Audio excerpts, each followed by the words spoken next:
Today we're taking a look at the GameSir G7 Pro controller Aimlabs Edition. GameSir sent this over for review and I've spent about 3 weeks with it now. Even though they sent this for free, all opinions are my own and they have not seen this review ahead of time or influenced the video in any way. Now the headline feature on this controller is 8000 Hz polling rate, and I think that is probably the least interesting thing about it, at least for my use case. It's a PC controller, it costs $80 in the US and about €110 here in Europe, and I've been using it with my PC and with my Steam Deck. So the G7 Pro 8K is GameSir's competitive PC controller. It's got an Xbox layout, 2.4 GHz dongle, Bluetooth and wired over USB-C. The Aimlabs Edition is the same hardware with a signed colorway and an Aimlabs faceplate.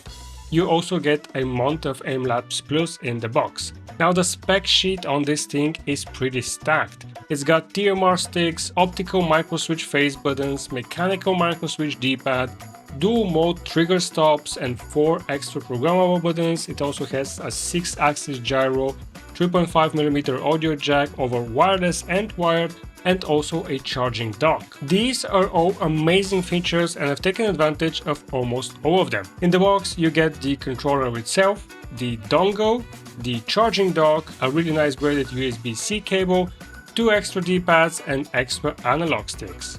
Now first thing, the controller does feel very premium. Not premium for the price, just premium by itself. The weight is right, plastics don't feel cheap, the grips are textured and rubberized on the back. Nothing creaks, nothing flexes. The colorway, I like it a lot, the transparent handles and the gradient faceplate look really good. But I'll be honest, I like it even more without the faceplate and grips. The bare controller underneath is great because you can see the internals and I love seeing the internals on this thing. I kind of wish this was the default state. And yeah, you can remove the grips and the faceplate on this thing to access the sticks and the D-pad, and I believe the faceplate can be swapped for other faceplates GameSir sells. The Aimlabs branding itself, I'm not really sold on. I don't play Aimlabs, it's not something that means anything to me, but it doesn't bother me either, it's just a colorway at this point. Now I did swap the D-pad for a more traditional style one, which is included in the box, and that was a preference thing, not a fix for something or anything like that. Now in terms of ergonomics, I normally use the Steam controller and I've grown to prefer that layout ever since it came out in May. So it has dual center sticks, the D-pad up top left is just what I'm used to. So coming back from that to your traditional Xbox layout, my thumbs overshoot the sticks just a little bit. It's not by much, it's not uncomfortable, but that really is something that I have an issue with. It's not the controller's fault at all. The Xbox layout is proven, it's what most people use, and in absolute terms, this thing is very comfortable to hold. The sticks are GameSir Gen 2 TMR sticks, and with TMR the promise is that it won't stick drift, or at least it's not as prone to stick drift as traditional joysticks are, and they do feel great. I've gotten used to the sticks on the Steam controller, which are TMR2, and they're excellent, and these feel just as premium, so no stick drift out of the box. I didn't have to calibrate them or anything like that. I just plugged it and used it and haven't had any issues with them. Now I didn't go in there to test these sticks, to test snapback and analyze the movement pattern. If you are after such details, there's a YouTuber called Digital Tech who does a very thorough job on his controller reviews, and he did one for the G7 as well, and I recommend checking out his video. I will link it in the description. What I can tell you is that in actual games the sticks feel accurate and I never fought them, they feel great. Now the ABXY buttons use optical microswitches, which was a first for me on a controller, and I was surprised by how good they actually feel. Compared to the standard mushy membrane buttons on most controllers, these are crisp, they have short travel, they feel very immediate. Is there a competitive benefit to that? I honestly don't know. I don't think I'm good enough to convert an optical switch into kills, but they do feel good. However, what I do know is that they are loud. They're louder than what I would want.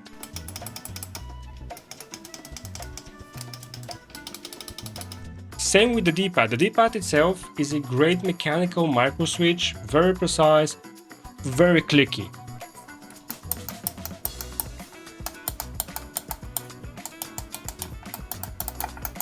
Personally, I like a bit of mushiness in a D-pad. For example, the PS Vita D-pad is probably my favorite ever. It had this nice balance of mushy and clicky. This one is fully clicky, and that's not a flaw, it's kind of a preference I guess for some people, but if you play with other people in the room or you record audio, you will definitely notice how loud it is. Now besides how it sounds or feels, I had no issues hitting diagonals with the D-pad, so in terms of actually using it, it is very accurate and very nice. Now you get dual mode trigger stops on this controller, you can flip a switch on the back and you go from Hall effect analog triggers to short throw microswitch triggers. I tested it in a few games, it works exactly as advertised, it's just not my preferred way to use triggers, so I kept them analog. But for shooters, if you like a mouse click style trigger, it is there and it's pretty well implemented, and as far as I know, it will give you some competitive advantage. You also get 4 extra programmable buttons, 2 back buttons and 2 mini bumpers up top next to the triggers, and the back buttons are really good. I use them all the time. I bound mine to L3 and R3 because I don't like clicking the sticks in, and that alone made the controller a lot better for me. Now there is also a lock mechanism, so you can disable them if you don't use them. It's really nice that it's there. I don't think I really clicked them accidentally at any point, but if you happen to do that, you can just lock them and you're not gonna notice they're there. Now the mini bumpers up top, I haven't really found a use for. They're easy to reach, they're easy to press, maybe too easy sometimes, and they've got that same loud clickiness to them. I think they're just an extra that I haven't found a use for yet. By the way, all of these can be programmed via the controller itself or via the GameSir Connect software. Now guys, if you're enjoying this review and you're into Steam, Steam Deck, gaming handhelds and cool PC tech like this, consider subscribing to the channel. Okay, so the 8K polling thing, 8000 Hz polling, wired and wireless. This is the headline feature, it's in the product name and it's the reason that it costs $10 more than the regular G7 Pro. I run it at 4K and at 8K through GameSir Connect. I didn't do lab-grade latency testing, so take this as a feel-based take. The latency does feel better than most controllers I've used, that part is real, but at 8000 Hz I think it feels mostly unnecessary. I think you're perfectly fine at 4000, honestly you're probably fine at 1000 as well. So what you're really paying for here is a good controller that also just happens to do 8K polling rate. It's not a controller that is good because it does 8K polling rate. Now if you're a pro player, you already know what you need and you don't need me to tell you. Maybe you can see the difference. I can't, at least not that big of a difference. Now for the majority of casual users, if you set it to 1000 or 4000, it will be just as good as experience and you will save some battery. And that battery is 1200 mAh and you're looking at somewhere around 8 to 12 hours. That's not a lot of battery, but here's the thing, the controller comes with a charging dock and the dock completely solves this issue. You just put it down when you're done and it will be charged by the next time you pick it up. You just stop thinking about it, you don't have battery anxiety.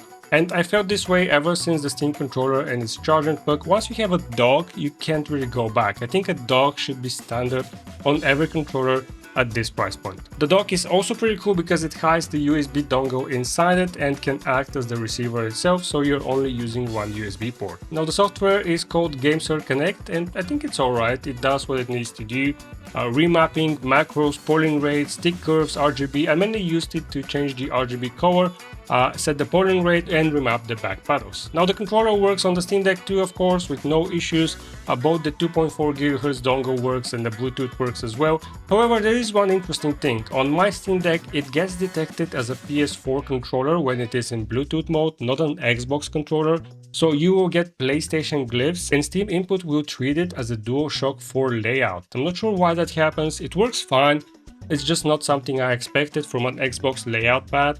And it's something to know before you start setting things up in your per game configurations. The other thing worth knowing, and I think this is an important one, is that the settings appear to persist on the controller itself.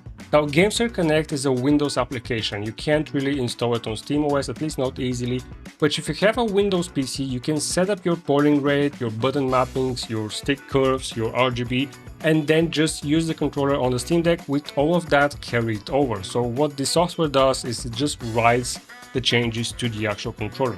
Configure it on Windows once and then it works everywhere else. So let's talk price. $80 in the US, which is I think pretty fine. €110 here in Europe, which is a bit marked up.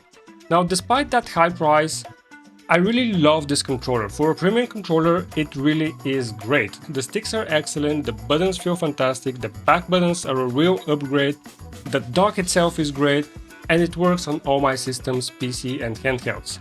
But it's not for everyone. This is a competitive controller, priced like one, and at €110 it's hard to justify it unless you really do use a controller for most of your games. If you're a casual PC gamer who plays with a controller a few times a month, this is probably a bit too premium for you. If you're someone who plays everything on a controller, who cares about stick feel and latency, who wants back buttons and a dock, and wants those optical microswitches and something that just works across their PC devices, then yeah, this is a very easy recommendation and you're gonna have a great time with it. And that's gonna be it for the GameSir G7 Pro 8K controller. If you guys enjoyed this video, consider leaving a like. If you hated it, leave a dislike and let me know what I can do to improve. If you're into Steam, Steam Deck, Steam hardware and gaming handhelds and cool tech like this, consider subscribing. Thanks for watching and I'll see you in the next video.